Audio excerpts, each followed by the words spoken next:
All right, Global Gladiators, you've made it to the end, and we are finally doing Ying Hua. She is a Complexity 3 fighter, and the last one of the core set that we can cover.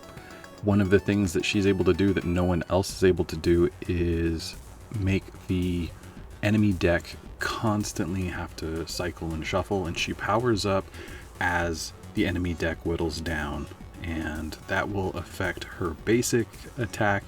It will affect her charged attack and some of the other cards that go on. She is mainly a support fighter, and that can make it a little difficult for her during solo. Doing her solo story is really difficult because of the way it's set up.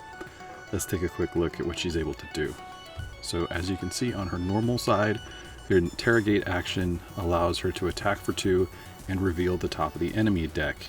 If you discard it, which you're probably going to do no matter what, I do not know of any reason why you wouldn't want to discard it, except if you're worried about what the card below it could be and you want to play around and try to discard a special tactic card instead of a minion, so you keep a minion on top. However you're playing the game, that part's up to you. But you're going to gain some defense tokens if you have extra copies in the discard pile for the enemy. So as you discard through, you're going to power her up and gain lots of defense tokens in an accelerated pace until you do a reshuffle. That means she is a terrible person to have when you are going to play against the Onyx League in the Twin Tigers expansion, because they do massive amounts of damage every time a deck is reshuffled. So don't use her for that. Otherwise, she's got tons of health, 20 health. She's at the top along with Kyoryu. And she flips faster than anyone else at only 4 power. So that is pretty awesome. What are you going to get when she flips? Let's take a look. First though, notice grapple attack, which you don't see too often. And once she flips over to her charge side, kick attack. So it's not the same every time she does her attacks. What do you get if she flips over? Well, you're going to continue to do damage, and there is one complexity. If the target of the attack shares the name of a card in the enemy's discard pile, then you get to do an extra dice and it deals direct damage, which is awesome. Otherwise, which would happen in the early parts of the game, you are going to be able to play an additional card. So you better have some in your hand in order to be able to take advantage of this and play it. That is a free card action, so you can use it however you want. If you have another attack, if you have an ability or a tactic that you want to put out, this is a perfect time to be able to use that. It's great. Then you're going to flip it and probably flip it right back over again. So when you start being able to power up, you're going to be playing cards after cards after cards after cards out of your hand, and you're really going to need a way to keep more in your hand. So I'm going to start off with looking at her cards in combination with each other. The one on the left is an attack and the one on the right is a tactic. Long Arm of the Law says that you can beef up an attack by exhausting cards you control, doing up to 3 cards to make this an attack for 4 dice. That's a big hit, and it's a punch attack. It's one of the only ways she's going to be able to do a punch attack, because she otherwise does grapples and kicks. So let's look at Hunch. Hunch does not have an exhaust, but that doesn't mean you can't exhaust it. You can exhaust any card you control. So if you look at Hunch as a tactic, it's going to be persistent on the board, and it does not have a star, which means you can have 3 of them on the table. If you put out Long Arm of the Law with 3 hunches and exhaust all of them, you will not lose any of the effects of Hunch, and you can still do the action, you can still do all that cool stuff, however you want to do it, by just exhausting it for Long Arm of the Law. If you were to have multiple copies of Hunch out, now the way actions work is you can only do 1 action per card, and once it's used up for that turn, you wouldn't be able to do it again even if you got another action. So if you were to get a loot card or something in the future that would basically give you an extra turn, having multiples out might allow you to continue to use the action on 1 copy and then use it on another copy. And if you had some other way of doing it, you could do it on another copy. So that's one of the things that you keep in mind. The actions can only be used one time per card while they're in play per turn.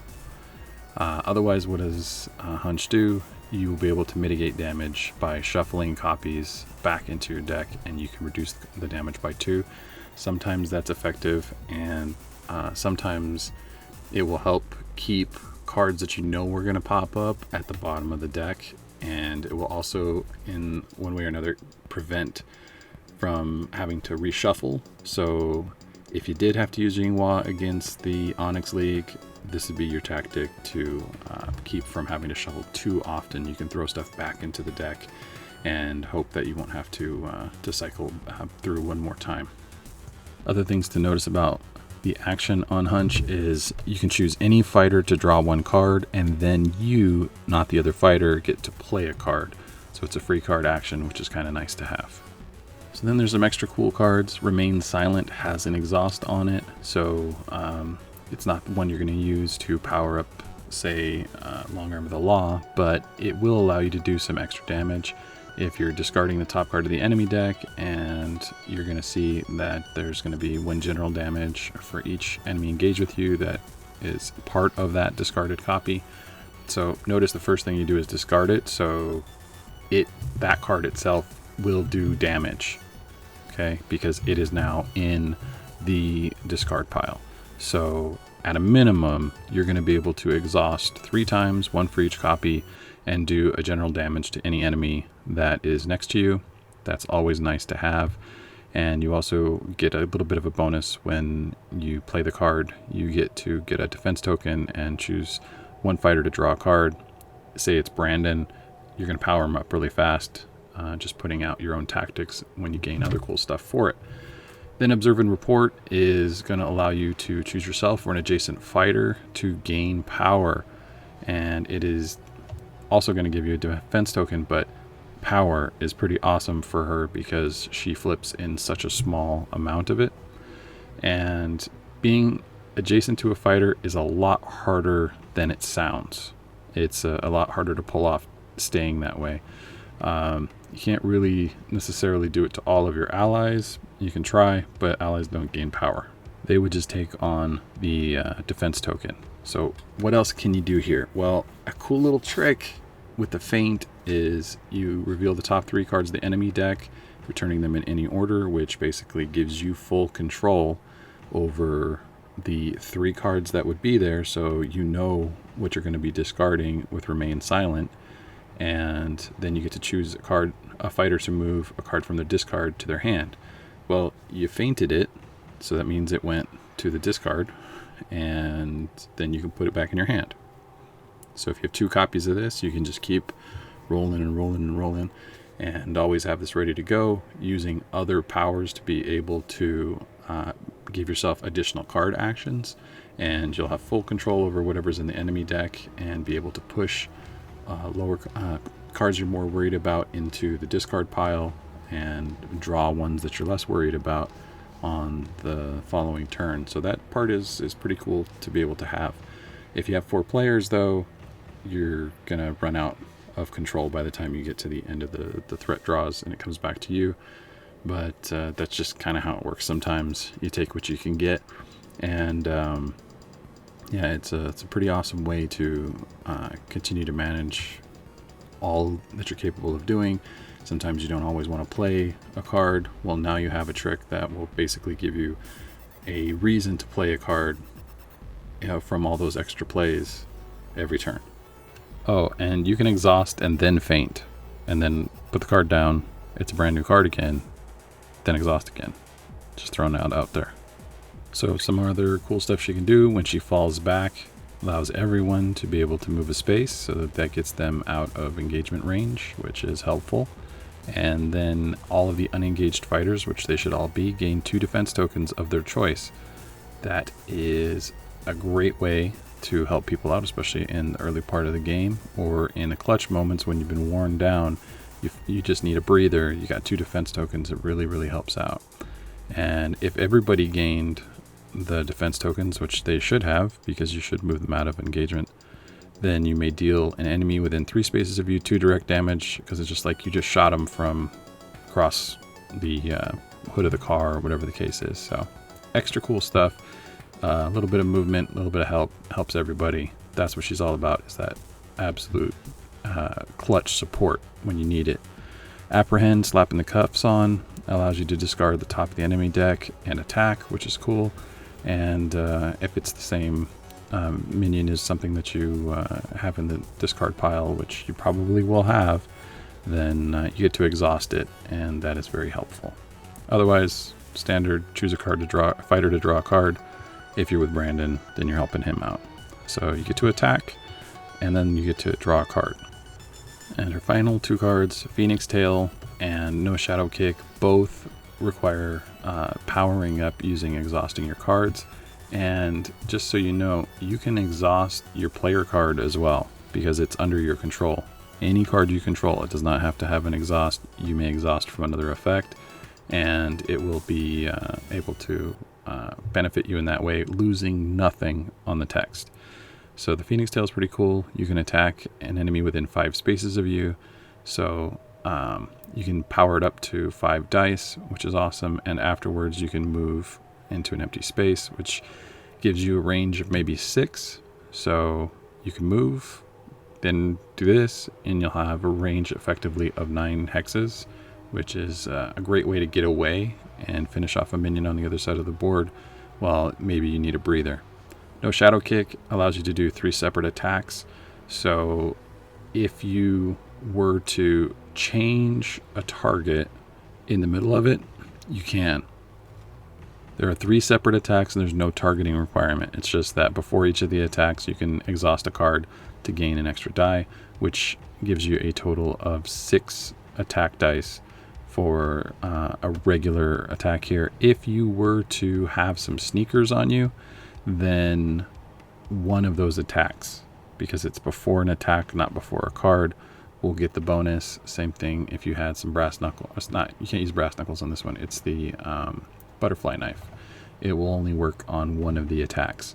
So they are 3 separate attacks, but you can power them up and do whatever you want and change targets in between them, which is always pretty cool.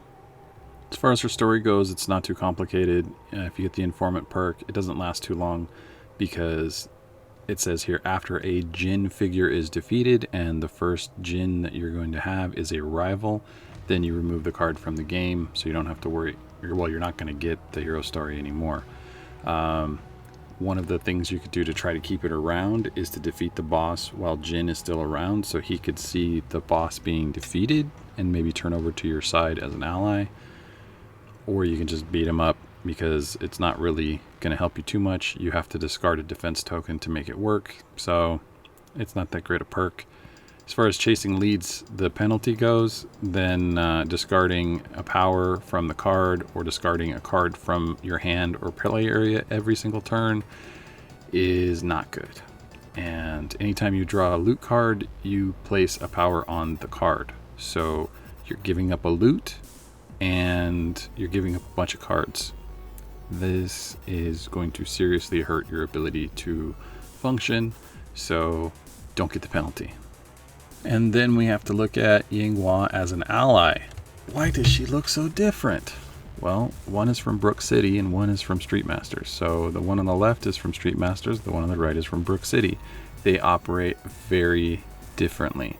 As an ally in Street Masters, if you want to use this version of her card, then she's going to be able to move a couple spaces and attack and discard top card of the enemy deck, gaining defense tokens, which is nice. It's good to be able to have a mechanic that can keep your allies around. She only hits for 2, but that's okay. It's something. It helps. And she's got pretty good health. On the Brook City side, though, she has half the health, and X is the number of exhausted cards you control, and it takes place after you exhaust the card. So she is the type of ally that would come into its most use all the way at the end of your turn and be most effective when you have all of your tactic cards in play. And Ying Hua moves up to 3, and then she attacks, and she also allows you to exhaust an additional card if you want. So like your player card would be a good one, and it'll allow you to draw a card. So you can either attack for an insane amount of damage if you have a bunch of stuff that you're able to exhaust, especially if you've already done no shadow kick or long arm of the law or anything like that. You can have I think 7 of your tactic cards out on the board at a time, and then you have your regular card, so that's a total of 8 dice she could be attacking for. Yeah, keep her around, have her help you draw cards, and don't let her get hit by anything, and then she'll come in and take out minions all on her own. She's a little different as a rival. She's still going to be advancing, but this time the fighter is going to be discarding the top of their deck instead of the enemy, and she's going to gain random defense token, making her harder for everything that's in your discard pile. So yeah, that would be terrible and especially difficult in the early game, because you're not going to have anything that pops up is going to be useful. So if she's sitting there pelting you away 3 attacks, you don't have much defense, and also taking away cards that you probably need and are waiting for. Yeah, if it was late in the game and you've already cycled through your deck one time, who cares? Because you already have the good stuff that you really need out on the table. And then the Brook City side, she's going to advance 4 and attack for 3, so same kind of damage, same kind of health, and if they suffer any amount of damage, they must exhaust a card they control or discard a card. Again, discarding a card can happen from your hand or from the table. You're going to have to pick, so you have to have something that can be exhausted, and that's the only way that you're going to be able to avoid being able to discard anything. And the only thing I can see is if you've already exhausted your player card, then you would be in a lot of trouble as a result of this. As far as allies, though, I've covered a bunch of different ones that will work well for her. In this particular instance, the Aftershock version of Project X, the Interact, being able to draw a card and gain 1 defense token of your choice, is helpful, since card draw for her is helpful. But I would hope that you partner with someone like Brandon that is going to be able to make better use out of that Interact and just get all the cards possible into their hand. So if Ying Hua has Project X and Brandon has one of the other suggested allies from that video, then you're going to have a lot of different options to keep stuff in your hand and be able to make whatever decisions and choices and things that you need to do to make those big hits happen. So that's pretty much it. Hope you've enjoyed this series, and this is the completion of all of the fighters from the retail box, and they were all present in the first Kickstarter, and I did videos for every single stage and every single stage in the core box and every single fighter in the game of the first Kickstarter already, and that's why we're doing these updates for the Aftershock 2020. Yay! Anyway, the previous videos are available. You can check them out in the description, and if you want to go to that channel that I have all those previous videos on, then you can also see my weekly updates for everything that's available on Kickstarter at the time.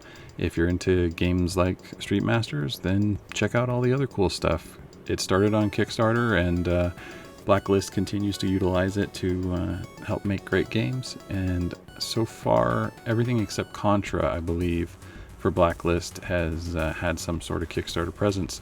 So if you want to keep up to date, follow my channel, hit subscribe, do that kind of cool stuff, and maybe we'll find something else extra special for you in a game that you'll enjoy.